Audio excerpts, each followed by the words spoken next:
Hi, welcome to NCIX Tech Tips. Did we trick you? Did you think that that was me? And then actually I came from the side because that was an idea that I had. The cameraman didn't like it, but we decided to go with it anyway. Today we'll be covering DDR2 versus DDR3 memory. We'll be going over basically how to choose the right memory for your system, advantages of either platform, and we'll be talking about compatibility with a couple of NVIDIA's most popular motherboards right now, the 750i SLI, 780i SLI, and 790i Ultra SLI.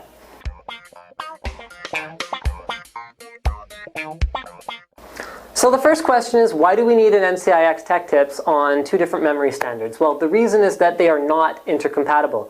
DDR3 is going to replace DDR2. So why do we need to replace DDR2? Right now, the costs are lower than ever, and as a standard, it's been great for the last couple of years. As a mainstream standard, as a performance standard, it's fantastic. So why do we need DDR3? Well, DDR3 brings a few key benefits. Basically, we get higher clock speeds. In the future, we're going to get larger capacities. It has lower power, so that means that your system's going to run using less power, more efficient. Also, Intel keeps pushing the envelope for faster and faster frontside bus clocks. So in order to keep up with that, we need a faster memory standard.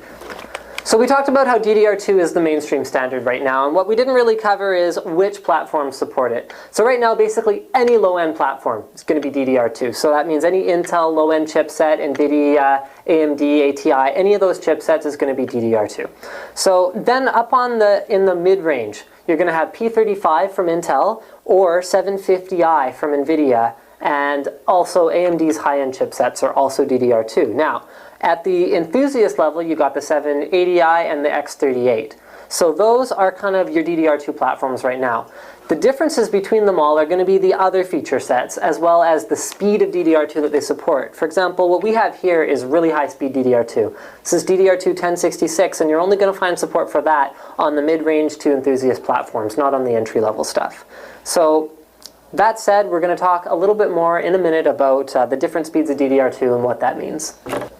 So I actually answer technical questions via email for NCIX support sometimes, and what I see a lot of questions about is what RAM is supported by my board.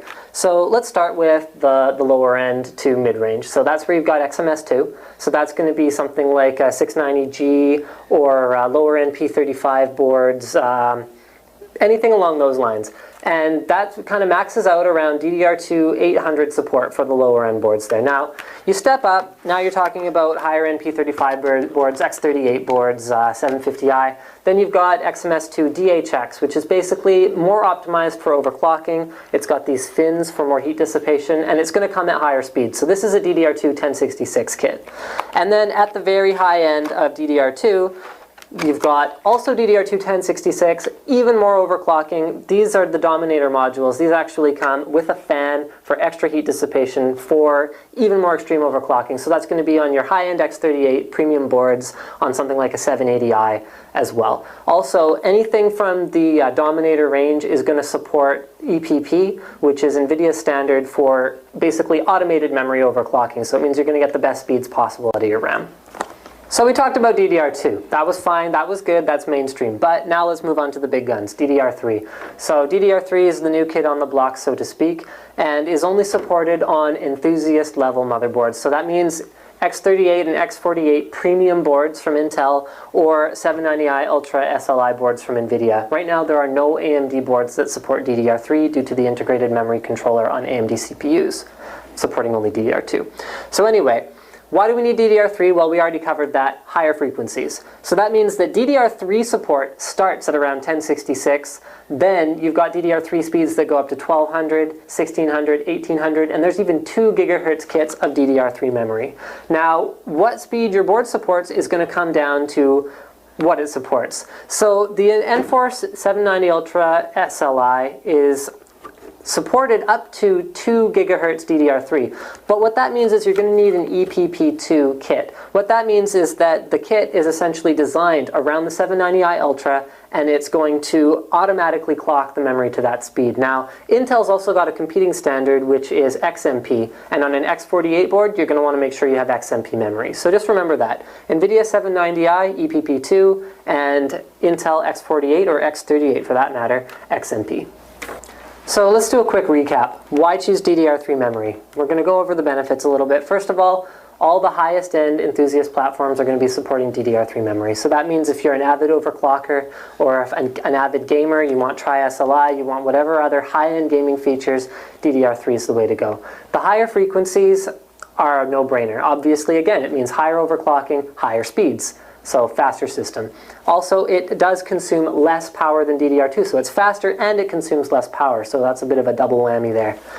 The other benefits of DDR3 are going to be that we're going to see higher capacities in the future. If you want to upgrade your system at some point, you want it to support the latest standards, otherwise you're going to be stuck with no upgrade path. Now, something we already talked about was that DDR3 consumes less power, but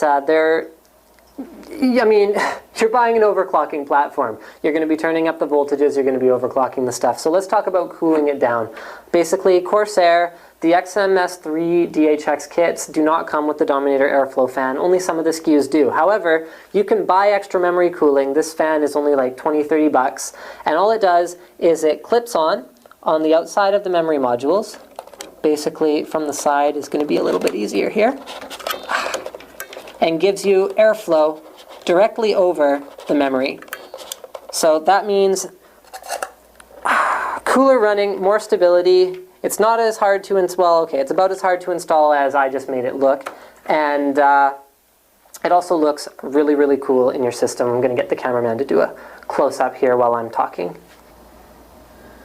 So you can see here we've got our DDR3 memory, and the one in my left hand here is actually empty because it's installed in the 790i board. But anyway, what it comes down to is when you're shopping for DDR3 or DDR2 memory for that matter, there's going to be two specs to look at. The frequency. We've already covered that the frequency, so the megahertz, are much higher on DDR3 memory than DDR2. But you also have to look at the latency, usually expressed as C with a number or CL with a number after it. So this, for example, is a DDR3 1600 megahertz C7 kit. So you're going to look at DDR2 memory and you're going to go, okay, well that's a DDR2 1066 kit, but it's only C5.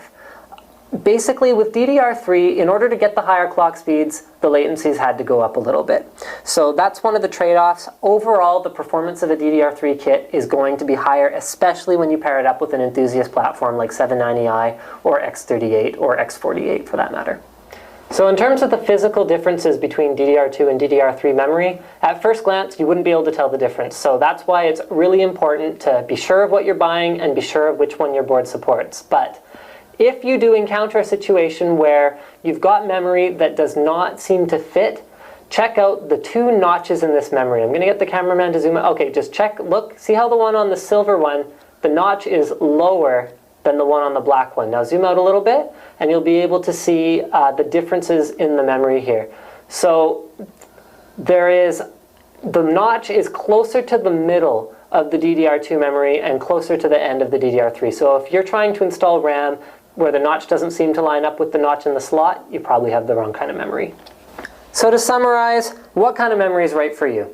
Mainstream users, XMS2, and when it gets released, XMS3.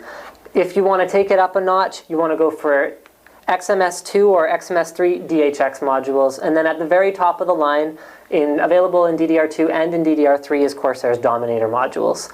And again, if you're overclocking, you want to pick up either a Dominator kit with the RAM fan included, or you can pick up the RAM fan extra. So thank you for watching NCIX Tech Tips. I hope this has cleared up memory and compatibility with current platforms for you.